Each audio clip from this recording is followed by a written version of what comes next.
For the very latest, we can cross to France 24's Delano D'Souza. Delano, we were hearing from that student, but can you tell us a little more about what happened this morning at Sciences Po?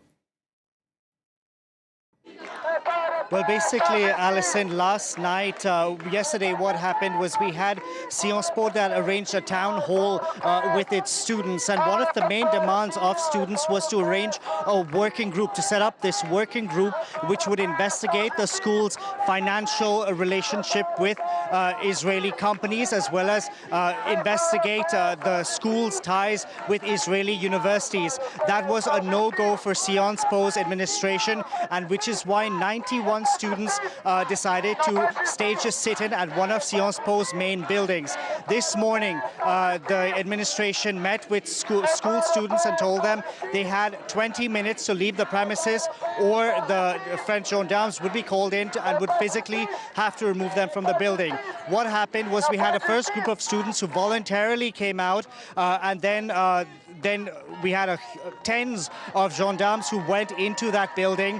They pushed journalists out of the way, so we couldn't exactly see how exactly they were brought out of the school. But what they did tell us was that they will continue to stage these sit-ins at Sciences Po, occupy buildings, because the administrators at Sciences Po are simply not willing to listen to them, and it's not a dialogue that is taking place. And Delano, you're in front of the Pantheon now. It looks like a pretty big crowd around you. Tell us more about what's going on there and what you're expecting to happen. That's right. I'm in front of the Panthéon right now. As you can see, it's a very loud crowd who have gathered, which include a bunch of students from across France. Now I'm here with Luc. Luc, thank you for speaking to us. You're an 18-year-old university student. Why are you here? Well, we're here today. I am representing UNEF, but all students are here for a ceasefire against the genocide that's happening in Palestine committed by Israel.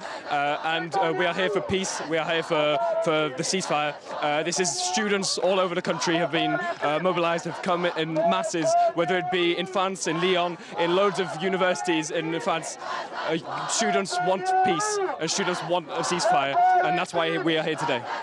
A lot of heads of state, including the US president last night, said that certain students don't feel their voices are heard. For example, Jewish students cannot express themselves. What do you say to that?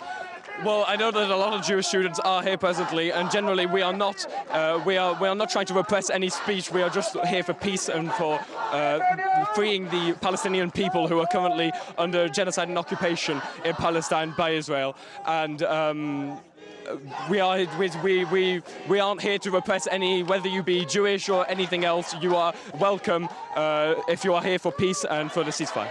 Now, you are calling for a ceasefire. A lot of students here are calling for a ceasefire, but the French government has also called for a ceasefire. So are you saying that the French government is not listening, or is saying one thing and doing something else?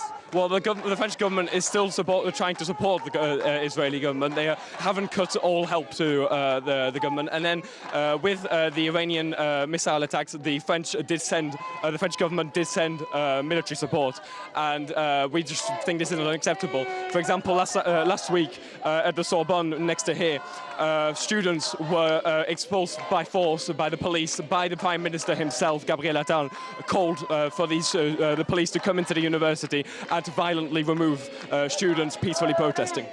What do you make of the fact that the government is taking the zero-tolerance approach when it comes to protests that are peaceful, and these sit-ins that are peaceful for the most part?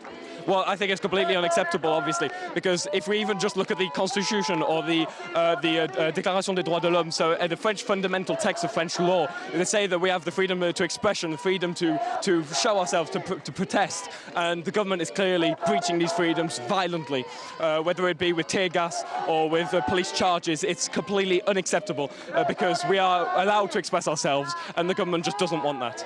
Thank you very much. So there you can hear a lot of students are clearly out here to get attention to their cause, to really pressure the French government to call for a ceasefire. And one of the last points that Luke mentioned was about the freedom to express themselves. Earlier this morning, I spoke to some Sciences Po students who were in that sit-in at that building, and they told me that when they voluntarily walked out, they had to show their ID papers to the French gendarmes.